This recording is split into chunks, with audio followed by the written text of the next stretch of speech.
किसी ने बड़े कमाल की बात कही है कि जिन चार लोगों के बीच में बैठकर आप दूसरे की बुराई कर रहे होते हैं, यकीन मानिए आपके वहां से जाते ही आपकी बुराई भी शुरू हो जाती है। दोस्तों, एक बार एक व्यक्ति की मौत नजदीक। उसे कुछ पता नहीं था।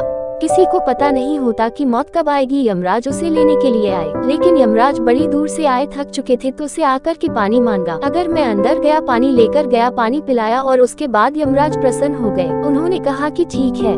उसको बताया कि मैं यमराज हूँ, तुम्हें लेने के लिए आओ, तुम्हारी मृत्यु जो है आ चुकी है, अब तुम्हें चलना है, लेकिन क्योंकि तुमने मुझसे पानी पिलाया, जाते की प्यास बुझाई, इसलिए मेरी तरफ से तुम्हारे पास एक ऑप्शन। डायरी निकाली, डायरी दिया और कहा कि तुम्हारे पास 5 मिनट है, जो लिखना चाहो इस डायरी में लिख दो, जो तुम लिखोगे वह हो जाएगा। उस आदमी ने डायरी खोली।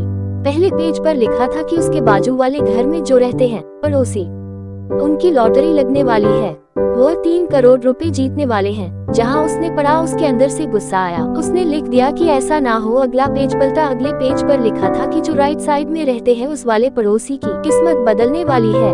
वक्त जो नेतागिरी कर रहा था वह चमकने वाली और वह मंत्री बनने वाला है। इसको फिर लगा कि है क्या, इसने फिर से लिख दिया। ना तो लिखा था कि जो सामने वाले मकान में रहते हैं उनके घर में नई गाड़ी आने वाली है। इसने नीचे लिख दिया कि ऐसा ना हो, उसको गाड़ी नहीं मिलनी चाहिए, वह इसी लायक है कि 2 व्हीलर पर को। अगला पेज पलटा तो उस पर लिखा था उसके बॉस का प्रमोशन होने वाला है, उस ऊपर बॉस बन जाएगा और ऊपर जाने वाला है, फायर रैंक मिलने वाली है। इसलिए लिख दिया हो तो भी नहीं करता, उसको कैसे मिल सकती है, ऐसा नहीं होना चाहिए।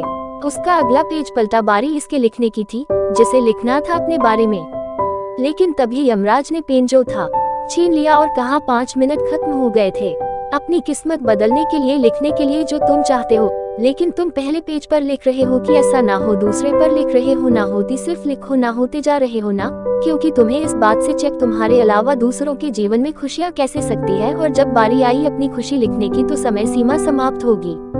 यमराज ने कहा चल गया तो 5 मिनट का ऑफर भी खत्म हो चुका है। बहुत छोटी सी कहानी है, लेकिन ये लाइफ का सार समझा दिया। रिप्ले इस कहानी से सीखी है, जो टाइम है उसका सही इस्तेमाल कीजिए। कमियां अगर निकालनी है तो सबसे पहले अपनी निकाली है, ताकि आप उन कमियों को दुरुस्त कर पाए, और जब आपके पास में अवसर आए तो आप दूसरे की कमी निकालने में समय ना विधायक बल्कि अपनी किस्मत लिखने में समय बताएं। कथा आवडल्यास कृपया लाईक करा, शेअर करा, चॅनेलवर नवीन असाल तर चॅनलला जरूर सबस्क्राईब देखील करा। धन्यवाद।